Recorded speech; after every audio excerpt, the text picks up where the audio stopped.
Привет! Компания Realme официально представила смартфон C55, который своим дизайном напоминает модель Realme 10 4G. Однако у новинки есть одна программная фишка. Какая? Давайте рассмотрим новинку подробнее. Подписывайтесь на канал.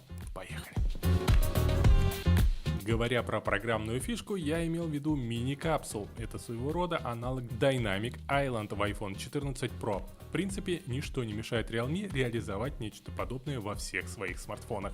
C55 получил плоский экран с вырезом для одной передней камеры на 8 мегапикселей и плоские грани корпуса. На задней части находятся два круглых модуля для камер. Внутри стоит сенсор на 64 мегапикселя и 2 мегапиксельный. Кнопка питания совмещена со сканером отпечатков пальцев. Для зарядки батареи в 5000 мАч есть порт USB Type-C. Поддерживается зарядка мощностью 33 Вт.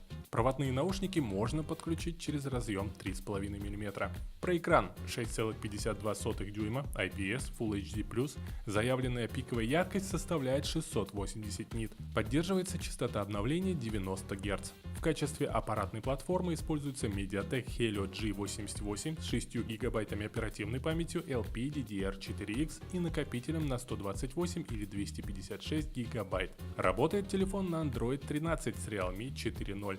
Толщина корпуса 7,89 мм.